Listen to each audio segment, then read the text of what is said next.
जी बिस्मिल्लाहिर्रहमानिर्रहीम, अस्सलाम वालेकुम। मैं हूं बिलाल अहमद। उम्मीद है आप सब खैरियत से होंगे। किंगस्टन क्राउन कोर्ट की 12 रुकनी ज्यूरी ने बानी एमक्यूएम को हेट स्पीच के 2 केसेस में बरी किया था। जज ने 12 रुकनी ज्यूरी को वो कौन से सवालात दिए थे, वो कौन से नुकात थे जिनकी तहकीकात 12 रुकनी ज्यूरी ने करना थी, और ज्यूरी ने वो तहकीकात की, उन सवालात के जवाबात को तलाश किया,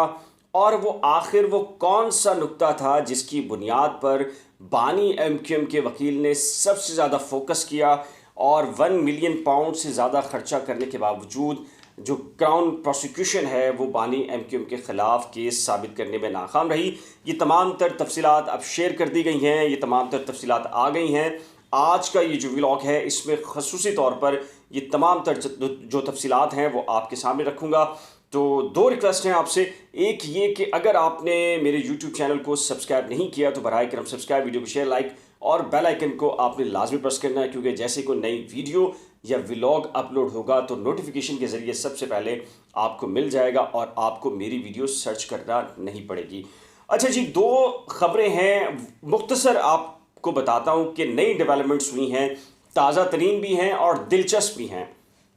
आपके इल्म में होगा, और मैंने वीडियो ये शेयर की थी कि आमिर लियाकत हुसैन ने 1 से 2 इवेंट्स में बानी एमक्यूएम को ही अपना कायद करार दिया, और ये भी कहा कि उनकी जब एंट्री होगी तो पीटीआई ख़त्म हो जाएगी, ख़ात्मा हो जाएगा। और उन्होंने कहा कि वो पीटीआई में शामिल वक्ती तौर पर हुए थे, लेकिन आज भी उनका दिल जो है वो बानी एमक्यूएम के लिए होता है, और असल कायद तो उनके बानी एमक्यूएम ही हैं। और एक टीवी शो के अंदर भी उन्होंने यही जिक्र किया, और एक तकरीब असनाद, तकसीम असनाद की तकरीब थी, उसमें भी उन्होंने यही बात दोहराई, जिस पर अब जो पीटीआई कराची और सिंध है वो सीख पाए हैं। और उन्होंने असद उमर जो कि सेक्रेटरी जनरल हैं पीटीआई के, उन्हें एक ख़त लिखा है, ख़ासकर जो नायब सदर हैं राजा अजहर, उनकी जानिब से जो ख़त लिखा गया है, उन्होंने ये कहा है पीटीआई के सेक्रेटरी जनरल से, असद उमर से, कि आमिर लियाकत के ख़िलाफ़ फ़ौरी कार्रवाई करें, क्योंकि आमिर लियाकत के जो बयानात हैं उससे जो पीटीआई कारकुनान के जो मोराल हैं वो डाउन हो रहे हैं, और वो पार्टी नज़्म व ज़ब्त की ख़िलाफ़ वर्जी एक अगर एमएनए कर रहा है तो ज़ाहिर है कि आप फिर कारकुनान को कैसे रोकेंगे। ऐसी सूरत में उन्होंने ये मुतालबा किया है, और मेरी इत्तला के मुताबिक ये राजा अजहर ही नहीं बल्कि बहुत सारे एमएनएस और एमपीएस इस बात पर मुत्तफ़िक हैं कि आमिर लियाकत अगर इमरान ख़ान की तारीफ़ के बजाय बानी एमक्यूएम को अपना कायद मान रहे हैं तो फिर उनको पार्टी में रखने की कोई जगह नहीं होनी चाहिए। लिहाजा सबका ये फ़ैसला है कि आमिर लियाकत को पीटीआई से निकाल दिया जाए, उनकी जो बुनियादी रुकनीत है उसे ख़त्म करने का मुतालबा किया गया है सेक्रेटरी जनरल से। एक तो ये ख़बर है, और डेफिनेटली अब ये देखना ही है कि पीटीआई के सेक्रेटरी जनरल असद उमर इमरान ख़ान से जो मुशावरत के बाद आमिर लियाकत के ख़िलाफ़ एक्शन लेते हैं या नहीं, क्योंकि पीटीआई में आपको मालूम है कि हर एक आदमी अपनी चाल चलता है, और ख़ासकर जो कराची के मैटर्स हैं तो पीटीआई वक्ती तौर के ऊपर यूँ कह लीजिए कि यहाँ मौजूद है, अमली तौर पर जो तंजीम और तंजीमी स्ट्रक्चर होता है वो कहीं पर ही मौजूद नहीं है। और वक्ती तौर के ऊपर देख लिया आपने क्या होता है नतीजे में। अगर कराची वालों ने अगर वोट पीटीआई को दिया भी तो उसके नतीजे में पीटीआई ने क्या दिया है कराची को, जिसके नतीजे में यहाँ पर पीटीआई मजबूत होगी या नहीं होगी, खैर ये एक अलग मौजू है। एक और बड़ी खासी दिलचस्प खबर ये है कि बैरिस्टर फ़रोग़ नसीम, ज़ाहिर है कि वो एमक्यूएम के रहनुमा हैं, एमक्यूएम के कारकुन हैं,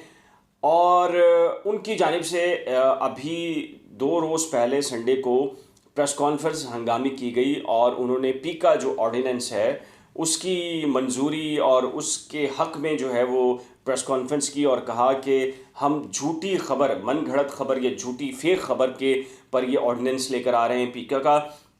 और इसके नतीजे में 5 साल सज़ा होगी, 4 साल सज़ा होगी, 3 साल सज़ा होगी, और ये नाकाबिल ज़मानत होगा। और चूँकि हम सब चाहते हैं कि फ़ेक न्यूज़ जो है वो कंट्रोल हो, फ़ेक न्यूज़ का ख़ात्मा हो। लेकिन अब हम दिलचस्प सूरत हाल ये है कि अमीनुल हक जो एमक्यूएम के वफाकी वज़ीर हैं, उन्होंने इमरान ख़ान को अब ख़त लिखा है, और जिसमें वो ये कह रहे हैं कि पीका जो ऑर्डिनेंस है ये गलत है और इसका नाजायज़ इस्तेमाल होगा, और लिहाजा आप इसको वापस लें। अब मसला ये है कि अगर ये बात ठीक है, एमक्यूएम ये कहती है कि जी बैरिस्टर फ़रोग़ नसीम उनकी जानिब से या उनकी जानिब से नाम नहीं गया था और वफाक ने उनको वज़ीर बनाया है, तो अगर एक पार्टी का कारकुन तो है ना, अगर वो पार्टी का कारकुन है और आपके दो वफाकी वज़रा वहाँ मौजूद है और एमक्यूएम कहती है कि सिर्फ हमारे दो ही वफाकी वज़रा हैं और वो इसको कंसिडर ही नहीं करती बैरिस्टर फ़रोग़ नसीम को, तो लेकिन एक आम शहरी ये सवाल करता है कि भाई आपकी बुनियादी रुकनीत अगर किसी की आपकी पार्टी की मौजूद है, तो ऐसे में आप कैसे इनकार कर सकते हैं कि वो आपकी पार्टी का नहीं है। तो ये तो डबल स्टैंडर्ड्स हैं एमक्यूएम की जानिब से और इस पर आज खासी ले-दे भी हुई है और कहा गया कि वफाकी जो वज़ीर हैं बैरिस्टर फ़रोग़ नसीम बुनियादी तौर पर कराची के वाले हैं और एमक्यूएम के हैं बुनियादी तौर पर। उन्होंने ऐसा नहीं है कि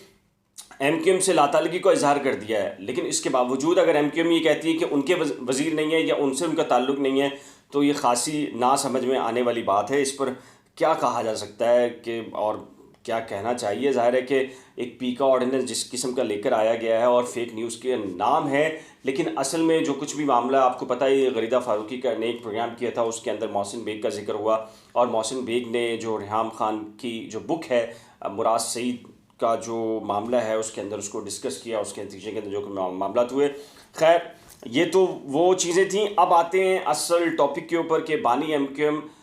के ख़िलाफ़ जो केस बनाए गए थे, कहा जाता है कि 2 मिलियन पाउंड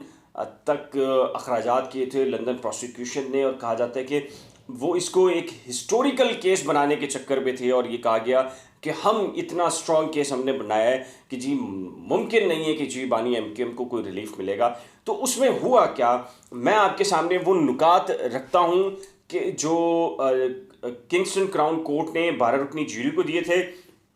और ये कहा था कि इन नुकात पर आपने जांचना है। सबसे जो मुझे जो लगता है वो जो सबसे अहम पॉइंट ये था उस नुक्ते में, वो मैं जिक्र करता हूँ, आपको बताता हूँ, लेकिन उससे पहले मैं आपको बताता हूँ कि 3 से 4 चीज़ें क्या क्या इंपॉर्टेंट थी। पहला पॉइंट ये था, क्या बानी एमक्यूएम ने बयान दिया, उनका बयान जारी हुआ? तो डेफिनेटली इस सवाल का जवाब तो उनको पहले दिन ही उस वक्त मिल गया जब बानी एमक्यूएम ने खुद कहा कि जी हाँ मैंने तकारीर की हैं, इससे तो इख्तलाफ नहीं है। फिर दूसरा ये था कि उनके जो घर के क्लिप्स थे और कराची प्रेस क्लब पर उन्होंने स्पीच की थी, वो क्लिप्स को क्या उनकी स्पीचेस थीं या नहीं थीं, डेफिनेटली उन्होंने तस्लीम किया कि उनकी थी। लेकिन अब जो अहम तरीन सवाल ये था कि क्या बानी एमक्यूएम ने बराह रास्त किसी को मारने, मरने, किसी की जान लेने, किसी पर हमला करने जैसे अल्फाज का इस्तेमाल किया? पहला नुक्ता तो जूरी के सामने रखा गया कि आपने ये देखना है कि उन अल्फाज का जो मफहूम था या जो कराची में कराची प्रेस क्लब के बाहर भूख हड़ताल पे बैठा होने वाला शहरी या कारकुन, उसने उसको उसके मफहूम ने उसको क्या लिया है, उसने क्या समझा, उन अल्फाज को दहशत गर्दी समझा या वो आम अल्फाज समझे, उसका मफहूम क्या लिया गया, ये एक चीज़ थी। और जो सबसे अहम चीज़ थी वो ये थी कि बानी एमक्यूएम की जो तकारीर हुई कि क्या उसके जो मफहूम था वो दहशत गर्दी की जो वो तशरीह है उस पर पूरा उतरता है या नहीं। और जो सबसे अहम पॉइंट था जो जूरी के सामने रखा गया, उन्होंने कहा कि आपने ये नहीं देखना कि जो तकारीर हुई उन तकारीर के बाद दहशत गर्दी हुई या नहीं हुई। मेरे ख्याल से ये एक बड़ा इंपॉर्टेंट पॉइंट था कि दहशत गर्दी हुई या नहीं हुई। जूरी को कहा गया कि आपका काम ये नहीं कि आपने ये देखना है, आपने ये देखना है कि क्या उन्होंने बयान दिया तो क्या मरने मारने की बातें की, क्या उसको आम जो कराची वाला था उसने उसको क्या मफहूम लिया, और फिर क्या वो दहशत गर्दी के ज़मरे में आती हैं। जो एमक्यूएम बानी थे उनके वकील ने जो सबसे अहम नुक्ता उठाया वो ये था जिसकी बुनियाद पर उनको सबसे बड़ा रिलीफ मिला। उनका ये कहना था कि देखिए बरतानिया में ऐसा नहीं होता कि लोग भूख हड़ताल पर बैठे हैं और दिनों के हिसाब से बैठे रहें, उनके राइट्स मुतासर हो रहे हैं और उनको कोई पूछने वाला ना हो और उनके हकूक़ सल्ब किए जा रहे हों, ख़वातीन मौजूद हों, मर्द हों, नौजवान हों। बरतानिया में ऐसा नहीं होता। चूँकि ये पाकिस्तान में वो लोग थे जो भूख हड़ताल कर रहे थे, जिनके हकूक़ मुतासर हो रहे थे, तो लिहाजा बरतानिया की जो तशरीह है इंसानी हकूक़ की,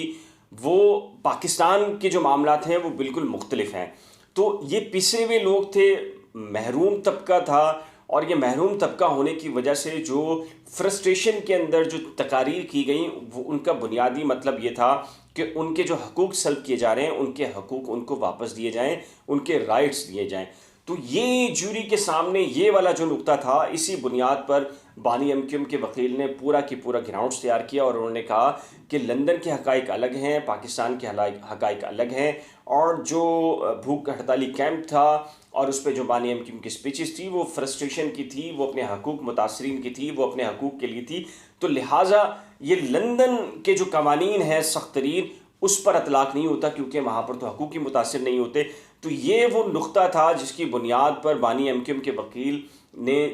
बिल्कुल यकसू होकर इस पॉइंट के ऊपर सिर्फ इसी पॉइंट को पकड़ लिया और आखिर तक वो इस पर कामयाब रहे। दूसरा उन्होंने एक और काम किया कि उन्हें मालूम था कि अगर बानी एमक्यूएम से उनका बयान लिया जाएगा, वो विटनेस के तौर पर पेश होंगे और उन पर जिरा होगी, यानी कि उनसे सवाल और जवाब होंगे, तो डेफिनेटली वो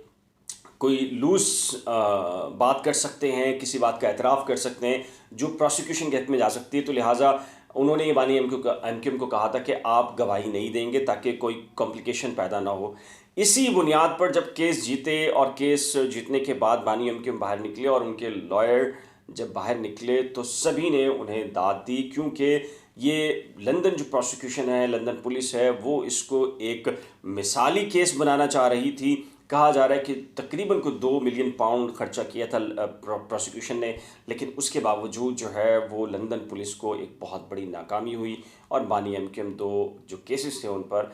उनसे वो बाइज़्ज़त बरी हो गए। आज के इस व्लॉग से मुतल्लिक़ अगर आपकी कोई कीमती राय है तो नीचे दिए गए कमेंट सेक्शन में अपनी कीमती राय का इज़हार ज़रूर कीजिएगा। आखिर में रिक्वेस्ट कि अगर आपने मेरे यूट्यूब चैनल को अभी तक सब्सक्राइब नहीं किया तो बराए करम सब्सक्राइब और बेल आइकन को आपने लाजमी प्रेस करना है। अल्लाह हाफ़िज़।